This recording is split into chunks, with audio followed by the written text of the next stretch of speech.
안녕하세요, 앤디북입니다.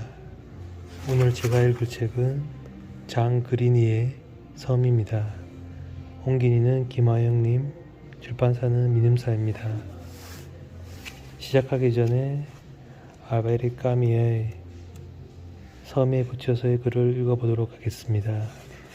알제에서 이 책을 처음으로 읽었을 때 나는 20살이었다. 내가 이 책에서 받은 충격, 이 책이 내게 그리고 나의 많은 친구들에게 끼친 영향에 대해서 오직 앙드레 지드의 지상의 양식이 한 세대에 끼친 충격 이외에는 비길 만한 것이 없을 것이다. 그러나 이 섬이 우리에게 가져다 준 계시는 또 다른 차원의 것이었다. 지드적인 감동은 우리에게 찬양의 감정과 동시에 어리둥절한 느낌을 남겨막면 이 책이 보여준 바는 우리에게 알맞은 것이었다. 사실 우리는 모롤이라는 굴레에서 해방되고 지상의 풍성한 열매들을 노래할 필요를 새삼스럽게 느낄 형편은 아니었다. 지상의 열매들은 손만 뻗으면 닿는 곳에 빛속에 열려 있었다. 입안에 넣어 깨물기만 하면 될 일이었다. 우리 중 몇몇 사람들에게 가난과 고통은 물론 현실적으로 존재하는 사실이었다. 다만 우리는 우리의 피 끓는 젊음에 온 힘을 다해 그것을 거부하고 있었다. 세계의 진실이란 이 세계의 아름다움과 그 아름다움이 나누어주는 즐거움 속에 있는 것이었다. 이리하여 우리는 감각 속에서 세계의 표면에서 빛과 파도와 대지의 좋은 향기 속에서 살고 있었다. 지상의 양식이 그 행복의 초대와 함께 찾아온 것이 우리에게 너무 뒤늦은 일이었다는 점은 바로 이런 까닭이었다.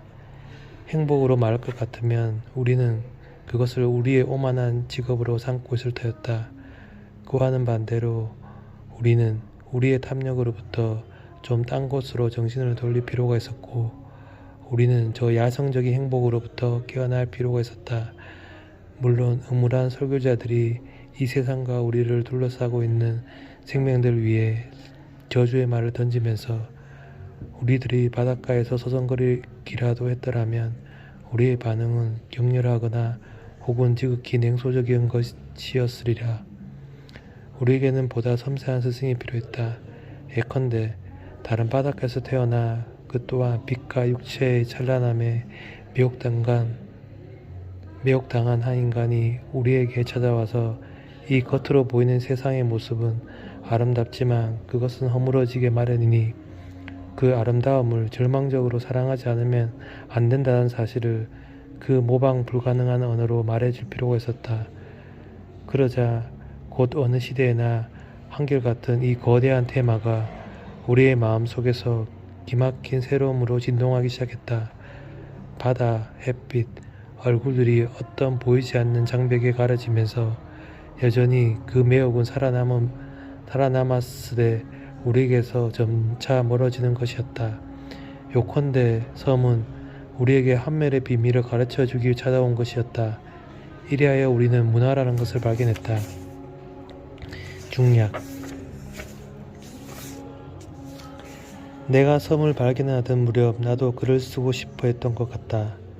그러나 그 막연한 생각이 진정으로 나의 결심이 된 것은 이 책을 읽고 난 뒤였다. 다른 책들도 이 같은 결심에 도움을 준 것은 사실이지만 일단 그 역할이 끝나자 나는 그 책들을 잊어버렸다.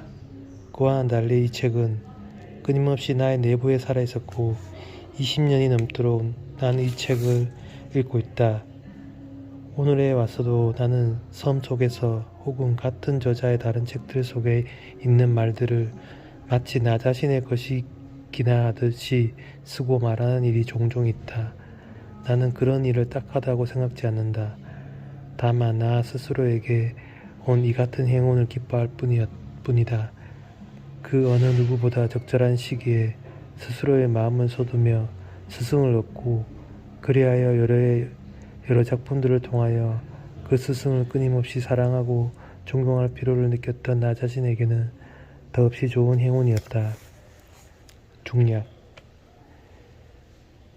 그는 오히려 한 마리의 고양이의 죽음, 어떤 정류점 주인의 병, 꽃의 향기, 흐르는 시간의 이야기를 더 좋아한다. 이 책 속에서 정말로 다 말해버린 것은 아무것도 없다. 여기서는 모두가 어떤 비길 데 없는 힘과 섬세함으로 암시되어 있다. 정확하면서도 꿈결 같은 이 가벼운 언어는 음악처럼 흐른다. 이 언어는 빠르게 흐르지만 그 메아리들은 긴 여운을 남긴다. 굳이 비교하려면 프랑스어로부터 새로운 악센트를 이끌어낸 샤토브리안과 바레스에 견주어 보아야 할 것이다. 하지만 견주어 무엇하랴. 그리니에의 독창성은 그런 비교를 필요로 하지 않는다. 그는 다만 우리에게 단순하고 친숙한 경험들을 눈에 드러나게 꾸미는 일 없는 언어로 이야기한다. 그리고 나서 그는 우리 각자 좋은 대로 해석하도록 맡겨둔다. 중략.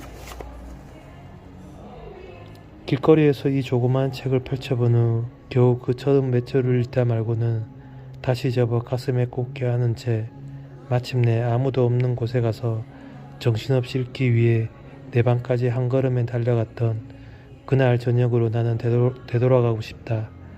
나는 아무런 회한도 없이 부러워한다. 오늘 처음으로 이 섬을 펼쳐보게 되는 저 남 모르는 젊은 사람을 뜨거운 마음으로 부러워한다. 그리고 제가 제일 좋아하는 그 고양이 물류를 읽어보겠습니다. 페이지 36페이지입니다. 짐승들의 세계는 온갖 침묵들과 도약들로 이루어져 있다. 난 짐승들이 가만히 엎드려 있는 모습을 바라보는 것을 좋아한다. 그때 그들은 대자연과 다시 접촉하면서 자연 속에 푸근히 몸을 맡기는 보상으로 자신들을 살찌우는 전기를 얻는 것이다. 그들의 휴식은 우리들의 노동만큼이나 골똘한 것이다. 그들의 잠은 우리들의 첫사랑만큼이나 믿음 가득한 것이다. 옛날 안타이오스 신과 대지 신 사이에 존재했던 그 오랜 친화를 가장 심각하게 재현하는 것은 바로 그 짐승들이다. 나는 지금 거처하는 호텔에서 한밤중에 잠을 깨는 일이 전혀 없다.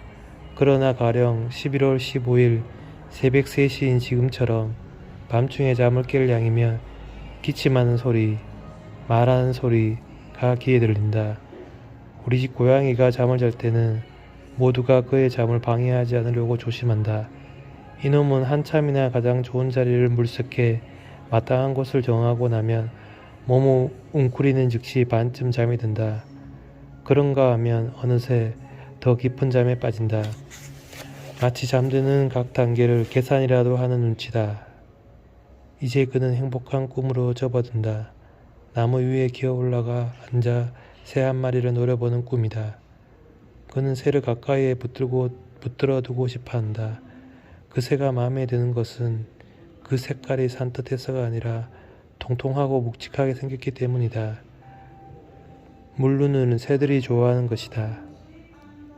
사랑하는 상대를 소유하고자 하는 그의 심정이야 짐작하고도 남는다. 그러나 물루가 가까이 다가가면 다가갈수록 새는 뒷걸음을 친다. 물루는 새를 유혹해 보려고 애를 쓰지만 헛수고다. 마침내 새는 훌쩍 날아가 버린다. 고양이는 반쯤 잠에서 깨 앓는 소리를 내면서 기지개를 켠다. 또 새 잠이 들기 시작한다. 보다 가볍고 보다 상쾌한 잠. 도요지 여인들이 오전 9시에서 11시 사이에 자는 것 같은 그런 잠이 들기 시작한다. 고양이들은 바로 이때 부드럽게 쓰다듬어주면 좋아한다. 고개를 뒤로 젖히도록 귀 뒤로 손을 넣고 쓸어주는 것이 좋다. 그러면 턱이며 앞다리 사이에 가슴팍을 쓰다듬어 줄 수 있게 된다. 물루처럼 목꼬리를 찬 고양이들은 털과 목걸이 사이로 손가락을 넣고 애모해주는 것을 좋아한다. 고양이라는 이름에 부끄럽지 않은 자격을 갖추려면 목꼬리를 차야 한다. 그러면 그는 이내 암고양이들 사이에서 각별한 성공을 거두게 되고 저 자신에 대해서나 저를 키워주는 집에 대해 우월감을 갖는다. 이리하여 그는 드디어 귀족이 되는 것이다. 그 새끼들도 태어나면서부터 다른 새끼 고양이들이 누리지 못하는 긍지를 갖게 된다. 그들은 슈트 같은 샤구려 요리는 아예 먹을 생각도 않고 비프 스테이크라야 받아먹는 것이다. 오로지 자기와 동급 신분의 친구들과만 교제할 것이고 유리한 혼인이 아니면 맺지 않을 것이다. 바로 그 목걸이가 고양이를 매우 인간적으로 만들어 놓는 것이다. 목걸이가 없는 고양이에게 말을 걸어보라. 그러면 차이가 어떤지 알 수 있을 테니 앙골라종, 페르시아종, 샴종의 고양이들 중에도 목걸이가 없는 놈이 숱한 것을 보며 목걸이는 반드시 타고난 종족적 우월성을 표시하는 것이 아니라 교육의 수월성을 표시할 뿐이다. 타고난 자질은 중요하지 않다. 모든 것은 그 고양이가 노골적으로 받은 총의 덕분이므로 그저 주인의 우발적인 기분에만 좌우될 뿐이다. 오늘날 실시되고 있는 목걸이 제도는 다른 많은 제도들과 마찬가지여서 총명한 두뇌와는 아무 관계가 없다.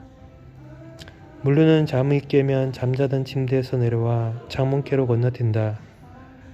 그리고 창턱에 몸을 웅크리고 앉는다. 아니면 지붕 위로 지나 테라스에서 몸을 길게 뻗고 누웠다가 벽 가까이에 서 있는 월계수 나뭇가지를 타고 정원으로 내려간다. 이제 막 나뭇가지를 치고 났을 때에는 지붕 쪽으로 해서 방까지 다시 올라와 층계로 내려갈 수밖에 없다. 감사합니다.